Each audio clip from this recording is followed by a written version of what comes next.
the small town of Crestfield had never been kind to outsiders. It was one of those places where familiarity meant safety, and anything different, whether in color, faith, or sound, became a target for quiet ridicule. When Alina arrived from Ghana with her mother at the age of 10, she carried not only her suitcase, but a melody in her voice that sang with warmth and rhythm. Her accent was musical, rich with the cadence of her homeland. Yet to those around her, it was something to laugh at. From her first day in school, the whispers began.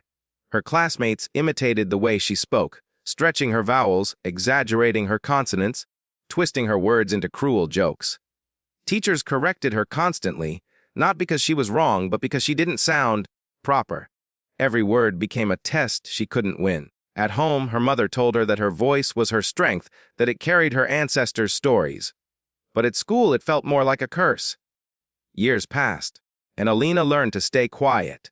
She would rehearse every sentence in her mind before speaking, afraid her accent would betray her. She began mimicking the local dialect in hopes of blending in, but it always came out slightly off, a constant reminder that she didn't belong. She was invisible, except for the moments when her difference was a source of amusement. The only time she felt free was when she sang. Alone in her room, she would hum softly at first, then let her voice expand until it filled every corner. The music didn't care about accents, it carried truth, emotion, and beauty. Her songs became her secret rebellion, a way to exist without judgment. But reality always found its way back in. Her classmates discovered her singing one day when she absent-mindedly hummed during lunch. The mockery that followed was worse than before. They mimicked her voice, saying she sounded like a cartoon character trying to sing. That night, she cried silently, promising herself never to sing again. Years later, Alina graduated high school quietly, her potential overlooked. She worked small jobs, at a diner, a cleaning service, and later at a local call center. Anything that paid the bills. But even there, her accent followed her like a shadow. Customers would hang up on her mid-sentence, mocking her pronunciation. Some demanded to speak to someone who speaks real English. Supervisors reminded her to neutralize her tone if she wanted to keep her job. Every rejection chipped away at her confidence. She avoided speaking unless absolutely necessary, communicating through emails and notes whenever she could. Yet deep inside her, the music still lived, faint but stubborn, waiting for a reason to rise again. That reason came one rainy evening when she was cleaning tables after her shift. The radio in the diner played softly, and an announcement cut through the static. An open audition for The National Voice, a televised singing competition that promised to find the country's next great star. The host mentioned that anyone could enter, no matter their background, age, or experience. Alina froze. Something stirred within her, something she had buried years ago. She looked around. The diner was empty, the rain tapping rhythmically against the window. She turned the volume up and listened again. The idea seemed absurd. She hadn't sung in years. The people here had already told her what they thought of her voice. Why would anyone else be different? But that night, as she lay in bed, she couldn't stop thinking about it. What if, for once, she let the world hear her? Truly hear her, not filtered, not hidden. What if her accent, the thing everyone mocked, became her strength? Sleep refused to come. She imagined herself standing on that stage, lights shining down, her voice echoing through millions of homes.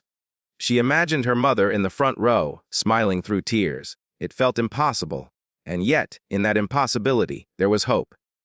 The next morning, she stood before the mirror, her reflection uncertain but determined. She whispered her name aloud, the full version, with every syllable pronounced proudly in her native rhythm. She hadn't done that in years. The sound felt powerful, like reclaiming a piece of herself. She didn't tell anyone her plan. She saved every spare dollar she could from her shifts, skipping lunches and walking to work to afford the bus ticket to the city where the auditions would be held. Each day brought new doubts. What if she was humiliated again? What if the judges laughed?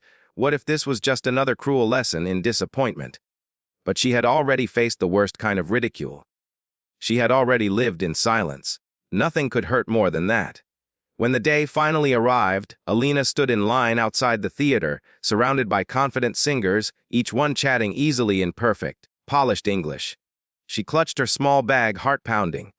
The crowd buzzed with energy, laughter, nerves, and ambition all mixing into the air. She heard fragments of conversation.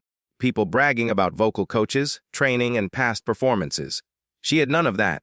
Only a voice that carried memories, pain, and resilience. As she moved closer to the entrance, a familiar fear crept in. What if the judges reacted like her classmates once did? What if, the moment she opened her mouth, they dismissed her? Not for her talent, but for her accent. When her number was finally called, she stepped onto the stage. The lights blinded her for a moment, and she could feel the judges' eyes on her. The microphone stood before her, both invitation and test. Her hands trembled, but she remembered her mother's words from years ago. Your voice carries the stories of those who came before you. She closed her eyes, took a deep breath, and let the first note escape. It wasn't perfect, not technically, but it was real. Her accent wrapped around the melody like silk, giving it texture and life. The sound rose, filling the auditorium with warmth that no training could ever replicate. It was a voice of struggle, pride, and unbroken spirit. When the last note faded, there was a long silence. For the first time in her life, silence didn't feel like judgment. It felt like awe. Then, applause, loud, thunderous applause, and in that moment, Alina realized something powerful. The voice they had once mocked was the same one that had just moved a room full of strangers to tears. But as she stepped off stage, heart still racing, she caught sight of the judges' table. Two of them smiled warmly, but the third, a well-known producer, whispered something to the others. His expression was unimpressed, his posture dismissive. A chill ran down her spine. It wasn't over yet. The applause had barely faded when the producer's quiet whisper turned into a conversation that would haunt Alina for weeks. As she waited backstage, other contestants congratulated her, some genuinely moved by her performance. But her name never appeared on the list of those called back for the televised round. Hours passed as the selected few were ushered forward. She stood by the exit door, her audition badge still pinned to her chest, the edges now creased from her nervous hands. When the assistant coordinator finally approached her, he gave a polite smile, the kind that tried to soften rejection, and told her the judges had decided to move in a different direction. Those words cut deep, but the producer's tone replayed louder in her mind. Beautiful voice, but that accent, it won't work on television. That was it. Not her skill, not her emotion, her accent. The sound she had fought so hard to embrace had once again been labeled as a flaw. She left the auditorium quietly, walking through the city streets as neon lights flickered around her. It should have been a night of triumph. Instead, it was another reminder that no matter how hard she tried, some people would only ever hear what made her different, not what made her extraordinary. Back in her small apartment, Alina sat in front of her mirror, staring at the reflection she barely recognized anymore. The dream she had carried for so long felt foolish now. Her savings were gone, her confidence shattered. Yet beneath the disappointment, a faint ember of anger began to glow. Why should she change the way she spoke to fit someone else's definition of beauty? Why should her voice, a reflection of her culture, her heritage, be something to erase? For days, she replayed the audition video she had secretly recorded on her phone. Each time, she heard the same thing: power, soul, authenticity. The rejection didn't make sense, unless it was never really about talent. The next morning, she uploaded the clip online.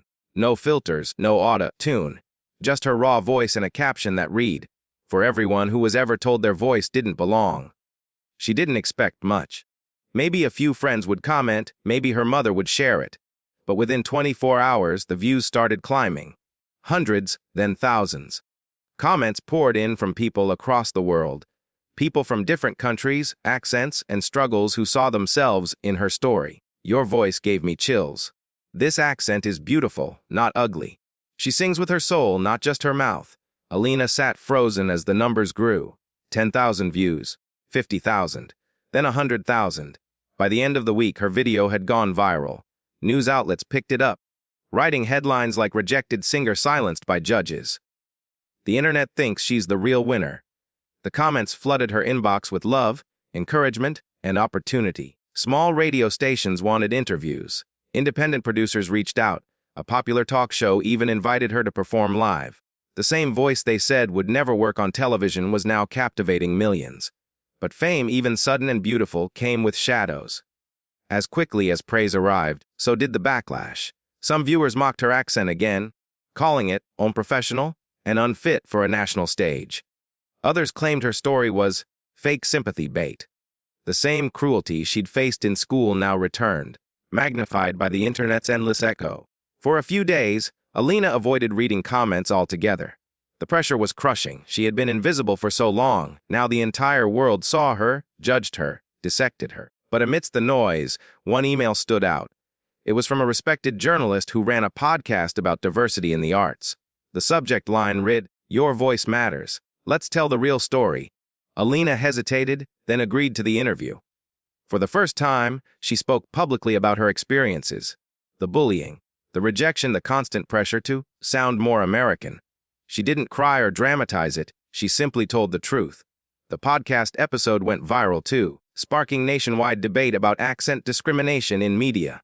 People began sharing their own experiences. Immigrants, regional speakers, even local actors who had been told to tone down their heritage to sound more acceptable. Suddenly, Alina wasn't just a singer anymore. She had become a voice for everyone who had been told their sound was wrong. As her following grew, she began posting short singing clips regularly. Each one carried the same message: pride in identity, power in authenticity. She sang in English, in Twi, and a mix of both, refusing to let anyone define what beauty should sound like. And the more she embraced herself, the more people listened. Then came the call that changed everything. A major record label reached out, offering her a meeting. They loved her voice, her story, her growing influence. They wanted to produce her debut single. It felt like the opportunity she had been waiting for. The kind of chance that could turn a viral moment into a lasting career. But when the meeting day arrived, Alina quickly realized the industry's prejudice hadn't vanished. It had just evolved. The executives smiled politely as they praised her authentic charm, but when it came to recording, they had suggestions.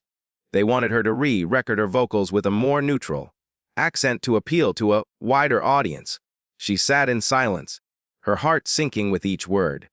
They were saying the same thing the producer at the audition had, only dressed up in polite language and fake encouragement. They wanted her voice, but not her. That night, Alina stood in her apartment again, the city lights reflecting in her eyes. She had a choice: accept the deal and change herself for fame, or walk away and risk losing everything. The world had started listening, but what would she let them hear? The contract lay on the table like a test, the kind of test that measured not skill or talent, but integrity. The label's offer was generous: money, promotion, a full production team. Everything she had once dreamed of was within reach.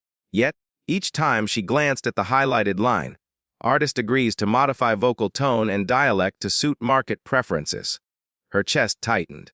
Alina's hand hovered over the pen. She imagined her mother's voice, reminding her that strength wasn't about fitting in but standing tall. She remembered her younger self, crying in a school hallway after being mocked, wishing she could just sound like everyone else. Signing this contract would mean betraying that girl, the one who had endured all the cruelty just to stay true to herself. She put the pen down. The executives were stunned when she declined. They tried to persuade her, explaining that accents were branding choices and not personal. But to her, it was deeply personal. It was her story, her identity, her power. She walked out of that glass building with empty hands, but her soul felt full. That same night, she recorded a short video explaining her decision. Her face was bare, her voice steady but emotional. She spoke about how she had been told to hide her accent all her life, in school, at work, even on the biggest opportunity of her career, but that she refused to silence herself any longer. "I was told my voice wasn't marketable," she said, "but my voice isn't a product, it's me." The video spread like wildfire. Within days, it had millions of views. Hashtags began trending across social media: "Fen my voice enough," "Fe let her sing, fen accent power." People began sharing their own stories again. Students, immigrants, call center workers, actors, all echoing her words. Suddenly, Alina wasn't just a viral singer anymore. She had become a symbol. Major media outlets requested interviews. Activists quoted her message in campaigns. Talk shows played clips of her performance. Even celebrities tweeted their support. It felt surreal. The same country that once mocked her was now celebrating her courage. But fame, as she had learned before, came with a cost. The same executives she had rejected began pushing a new narrative, claiming she was unprofessional, difficult, even ungrateful. Industry insiders whispered that she'd ruined her own chances. Some radio hosts questioned whether her accent really was too strong for international success. The online praise soon mixed with backlash. Hate comments accused her of playing the victim card. Trolls mocked her again, twisting her words. The noise became deafening. One night, she sat by the window of her small apartment, scrolling through endless notifications, her heart heavy. She wondered if she had made a mistake, if speaking out had closed more doors than it opened. She wasn't rich. She wasn't backed by a label, and the internet's attention span was short. Would they still care about her next week? But then she received an email that changed everything. It was from an organization that ran international cultural festivals. They invited her to perform at their upcoming global event, Voices of the World, a celebration of language and identity. It wasn't a commercial jig. It was about heritage and pride. They wanted her to represent her home country through music. It wasn't the glamorous pop career she once envisioned. But it was real. It was hers. She accepted immediately. The event took place in a vast open-air arena filled with thousands of people from different backgrounds. Every shade, every language, every rhythm. Backstage, Alina felt the same trembling in her hands that she had before that first audition. But this time, the fear didn't paralyze her. It grounded her. When she stepped onto the stage, the lights were blinding, the audience roaring. She began to sing, not in English, but in Twi, the language of her childhood. The melody carried strength, memory, and love. Then she switched mid-song, blending English phrases into the chorus. Two worlds, two tongues, woven together like harmony and heart. Her accent wasn't hidden this time, it soared. The audience erupted in applause that seemed to shake the sky. That performance became one of the event's defining moments. Clips of it flooded social media, crossing borders faster than any record label could have managed. Within days, her performance was trending across continents. People weren't just hearing her, they were feeling her. Soon after, international media picked up her story. Headlines called her the voice that united a nation, the accent that broke barriers, and the singer who made the world listen. And then, in a twist no one could have predicted, the very network that hosted the National Voice, the same show that had rejected her, reached out. They wanted her to return, not as a contestant, but as a guest performer for their grand finale. The irony was poetic. For a moment, she hesitated. The memories of that humiliation still stung. She could still hear the laughter, the whisper that said she wasn't good enough.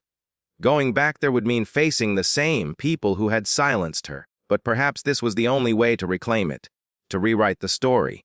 She accepted. The finale was a massive televised event watched by millions. The same stage that once made her doubt her worth now waited to be transformed into a symbol of triumph. Backstage, Alina adjusted her microphone, her heart pounding. She could hear the crowd chanting her name, not mockingly this time, but with admiration. The host introduced her as the woman whose voice changed the conversation. When the spotlight hit, she closed her eyes, remembering every insult, every rejection, every tear shed for trying to sound like someone she wasn't. And then she sang, the same song she had sung during that first audition. Only this time, the world was finally ready to listen. The studio lights blazed like a sunrise, washing the stage in gold and silver. Alina stood still at the center, her heart echoing in her chest louder than the applause that welcomed her back. It was the same stage that had once broken her, the same gleaming floor where she had stood trembling years before. Her accent mocked, her voice dismissed. But tonight, it felt different. Tonight she owned it. The music began slow and steady. The familiar melody filled the air, the same song she had auditioned with.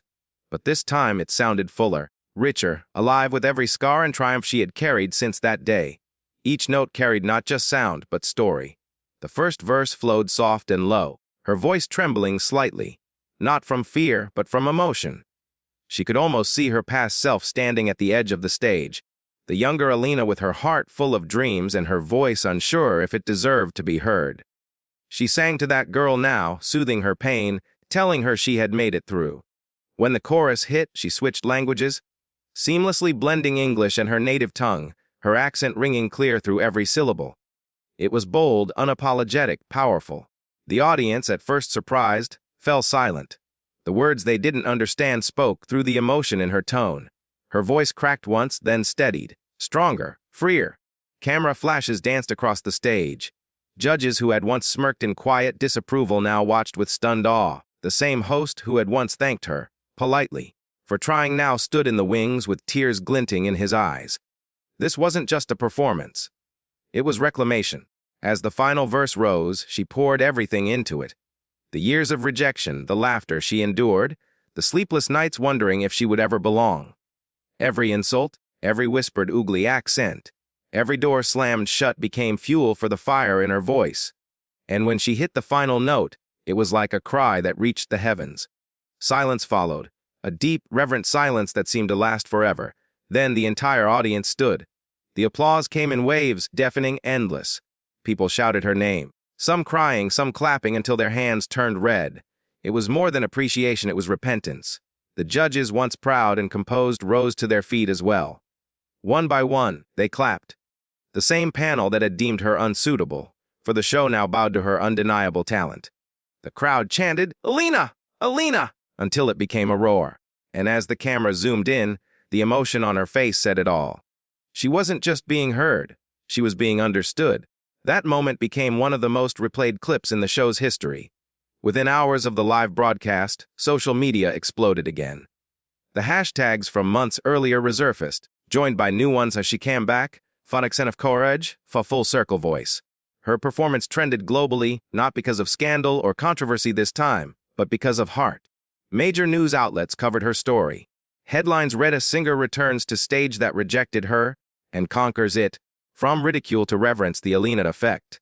For weeks, her video dominated the internet. Reaction videos poured in from all over the world. People inspired, moved, and changed by her resilience. But while the world was celebrating, Alina's heart was quietly healing. She visited her old neighborhood soon after. The narrow streets looked smaller than she remembered, the buildings faded, but the memories alive. Children played in the same corner where she used to hum songs to herself. Some recognized her, shouting her name with excitement. Parents waved proudly, saying how their kids watched her video every day. She realized then that her journey had never been about fame. It had been about freedom, the freedom to exist as herself. The success that followed wasn't instant glamour. There were still challenges, contracts, expectations, and media appearances. But this time she had control. Every agreement she signed now included one clause she refused to compromise: no alteration of linguistic or cultural expression. It became her rule, her boundary, her victory. Monther. She received an invitation that stunned her to headline a global charity concert titled Voices Without Borders. It was a massive event featuring artists from every continent, dedicated to celebrating linguistic diversity in music. The proceeds would go toward supporting young musicians from underrepresented backgrounds. She didn't hesitate. The concert was held in London, at one of the world's most famous arenas. Thousands filled the seats and millions more tuned in online. She stood backstage again, but this time, she wasn't trembling. She was surrounded by artists who, like her, had been told they needed to change. A mosaic of accents, colors, and cultures, each ready to sing in their own voice. When her turn came, she stepped out, dressed in a flowing gown patterned with traditional symbols from her heritage. As the lights dimmed and the spotlight hit, she felt a peace she had never known before. She began her set with a song inspired by her mother, a tribute to the woman who had taught her that her voice was enough. The melody was simple, but the message profound. Her accent carried through every lyric, no longer a mark of difference, but a thread of beauty connecting her to her roots. As the crowd swayed, she caught sight of something in the front row, a group of young girls holding a sign that read, "We love your accent, Alina!" Tears welled in her eyes mid-song. She almost faltered but smiled instead. The music flowed on, wrapping the room in warmth. By the time she finished, the audience was on its feet again. The applause this time wasn't thunderous. It was soft, long, emotional. The kind of applause that came from hearts touched deeply. When she walked offstage, a familiar figure was waiting for her. One of the old judges from the National Voice. His expression was humble, regretful. He thanked her quietly for teaching them something that years of industry experience never could. That authenticity was more powerful than perfection. That night, as she returned to her hotel room, Alina looked out over the city lights and whispered a quiet thank you to the version of herself that had once refused to conform. She had come full circle, but her story wasn't done yet. The biggest moment of her career, the one that would change not only her life but the lives of thousands of others. was just around the corner. Months passed, and Alina's name became a global anthem for resilience. Her voice was no longer confined to one stage or one country. It traveled across borders, across screens, across the hearts of people who once thought they didn't belong. Her songs were translated into multiple languages, used in classrooms, cultural campaigns, and documentaries about overcoming prejudice. She had become more than a singer. She was a symbol. Yet, even in her success, Alina never forgot where she came from, or the pain that had shaped her. Behind the glamour, she worked tirelessly to create change for those who faced the same rejection she once did. She launched an organization called Accent of Hope. Its mission was simple but powerful: to support young artists who faced discrimination for their voice, language, or background. Through scholarships, mentorships, and workshops, she gave opportunities to those whose talents had been dismissed by prejudice. Her initiative caught international attention. Talk shows invited her to share her story. Schools across the world streamed her interviews, teaching students that language was not a limitation, but a legacy. Her message echoed through countless homes, a reminder that every voice mattered. But just as she was becoming a global icon, the past found a way to return. One morning, her manager handed her an envelope, a formal letter from the National Voice, the same competition that had once humiliated her. The show was struggling. Ratings had dropped, and their reputation was stained after several controversies about discrimination within the judging panel. In a desperate attempt to restore their image, they wanted her back, not as a contestant this time, but as a guest judge. For a long moment, Alina just stared at the letter. Memories rushed back. The cold glares, the snickers, the rejection. It would have been easy to refuse. She owed them nothing. But as she looked out at the framed photos on her wall, children she had helped through her foundation, letters from fans thanking her for inspiring them, she knew what she had to do. She accepted. When the night of the new season's premiere arrived, the studio was buzzing with nervous anticipation. Every media outlet in the country covered her return. Headlines read, "From rejected contestant to star judge, Alina's full circle moment." The stage looked the same, yet everything felt different. The lights no longer intimidated her. The cameras no longer stole her confidence. When she walked out, the audience erupted into applause so thunderous that it shook the stage floor. She smiled, calm, gracious, powerful. As she took her seat on the judging panel, her eyes fell on one face she hadn't expected to see. Marcus Hale, the senior judge who had once called her accent a barrier to success. His hair was grayer now, his posture less arrogant, but his expression was unmistakable regret. Throughout the auditions, Alina listened carefully to each contestant, her feedback thoughtful and kind. But when a young woman from India stepped on stage, visibly trembling as she introduced herself, Alina felt a pang in her heart. The girl's voice quivered as she explained that people told her she'd never succeed because of her accent. The audience grew quiet. Then the girl began to sing, her accent thick, her pronunciation imperfect, but her emotion pure. When she finished, Alina stood up and clapped, tears in her eyes. The crowd followed her lead. She turned to the other judges and said, in the calm authority of someone who had lived through this exact moment, that what mattered wasn't perfection. It was passion. The young woman advanced to the next round with a golden ticket, her dreams no longer burdened by shame. After the episode aired, that scene went viral overnight. People all over the world watched Alina stand for what she once needed someone to stand for. The show's ratings soared, not because of drama, but because of truth.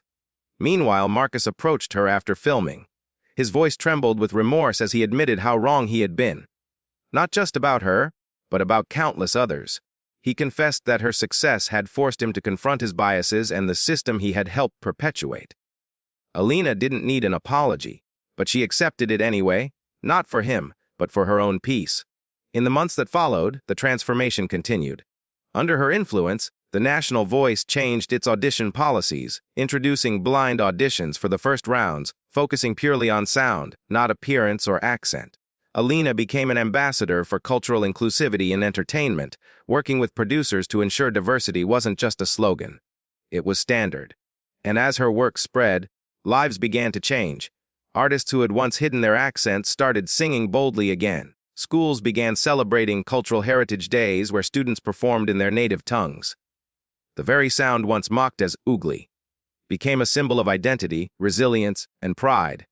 But the most poetic moment of all came a year later, during the Voices Without Borders anniversary concert. Alina was set to perform the finale, joined by several rising stars she had mentored. As the lights dimmed, she introduced them one by one, young singers from across the world, each representing a culture once silenced. Among them stood the girl from India, her eyes glowing with pride. The crowd cheered louder for her than for anyone else. Together, they performed a song written by Alina, a ballad titled, "The Sound of Home." The lyrics told the story of every immigrant, every outsider, every person who had been told their voice didn't belong.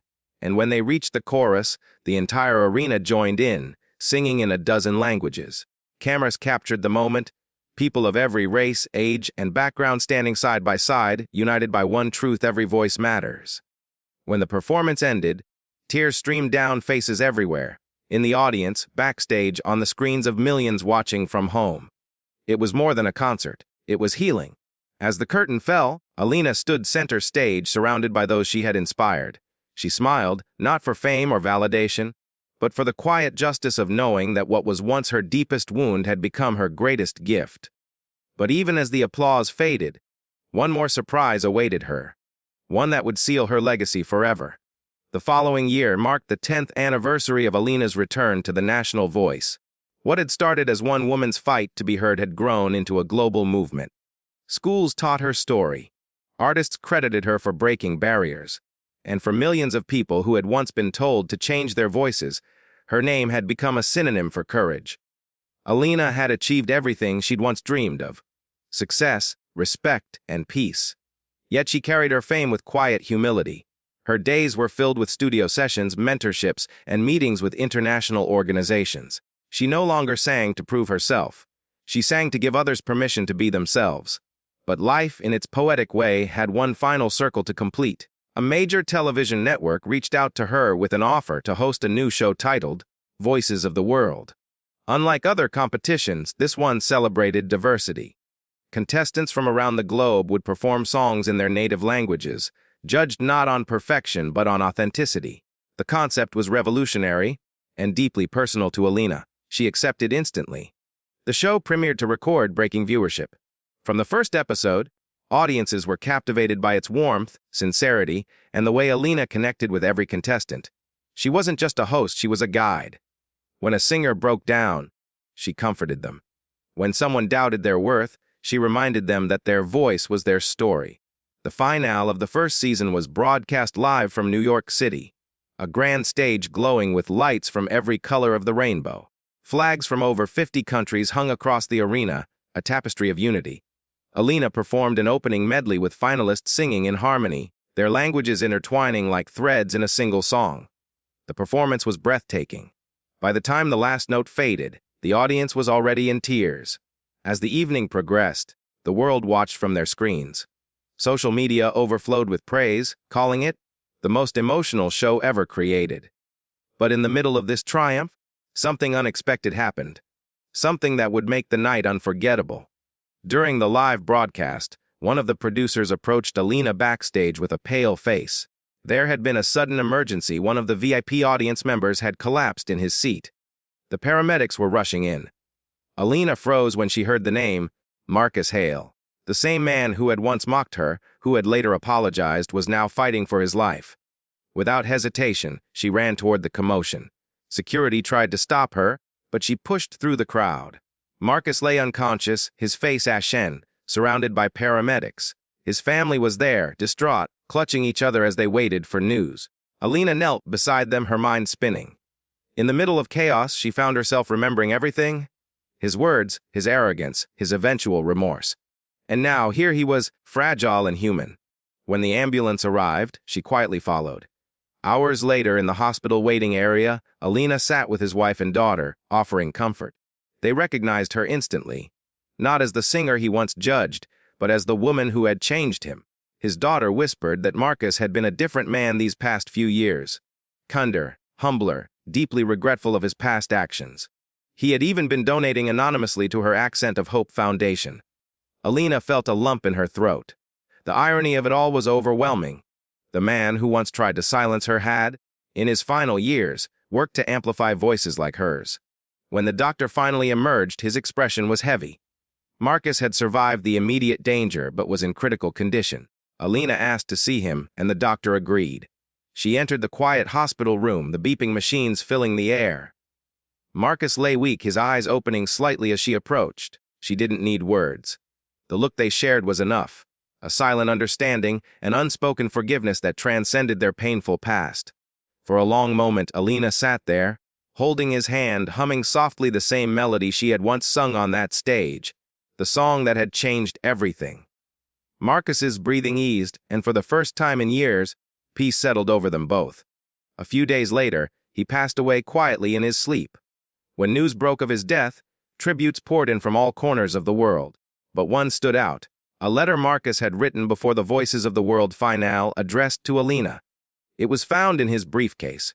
In the letter, he thanked her for teaching him the true meaning of music, that it wasn't about accents or appearances, but about heart. He admitted that watching her rise from rejection to success had changed how he viewed the world.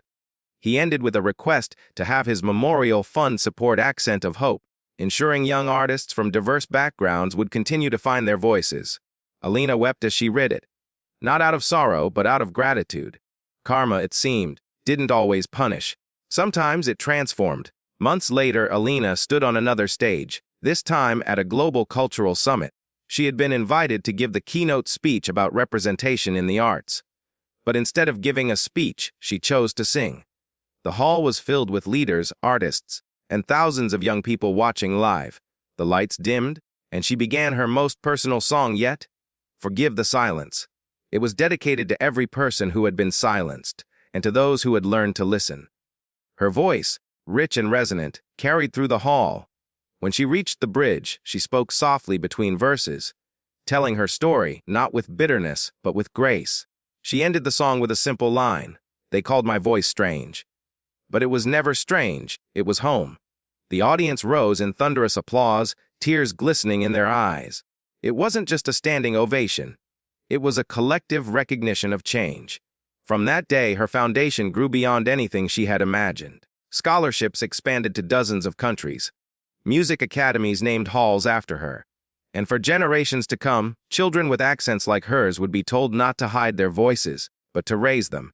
Years later, when she retired from performing, Alina recorded one final message for her fans, a simple video filmed from her living room. She spoke about her journey, the pain that became her power, and the importance of owning every part of who you are. Her last words in the video were, "Never let anyone tell you that the way you speak makes you less, because your voice, in all its colors, is proof that you belong." The clip went viral again, and as the years passed, her name became a legacy. The girl they once mocked for her ugly accent, remembered forever as the woman whose voice changed the world.